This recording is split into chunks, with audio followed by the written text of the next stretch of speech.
Class 11th NCERT hydrogen chapter से लिया गया है। इस क्वेश्चन में हमसे बोला गया है कि saline hydrides are known to react with water violently producing fire.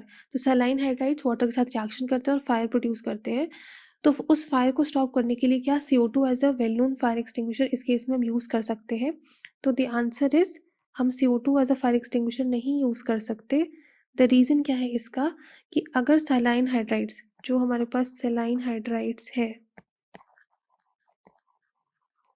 वो क्या करेंगे, अगर वो वाटर के साथ रिएक्ट करते हैं तो ये जो रिएक्शन है ये तो हाईली एक्सोथर्मिक है, ये क्वेश्चन हमें बोल रहा है। अब क्या होता है, इस रिएक्शन में हाइड्रोजन इवॉल्व होती है। तो इस रिएक्शन में हमें क्या इवॉल्व होती है, हाइड्रोजन गैस इवॉल्व होती है।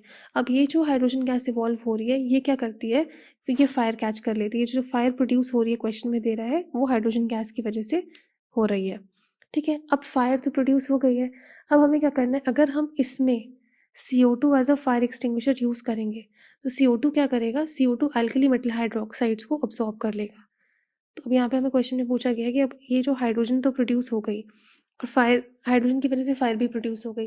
अब इस फायर को स्टॉप करने के लिए अगर हम CO2 यूज़ करते हैं तो CO2 क्या करता है, CO2 अगर हमने यूज़ करी, CO2 absorbs alkali metal hydroxide, जिस वजह से हम क्या करते हैं, CO2 को एज अ फायर एक्सटिंग्विशर इस केस में यूज़ नहीं करते, बिकॉज वो इसको अब्जॉर्ब कर लेता है और फायर को स्टॉप करने का काम नहीं करता है।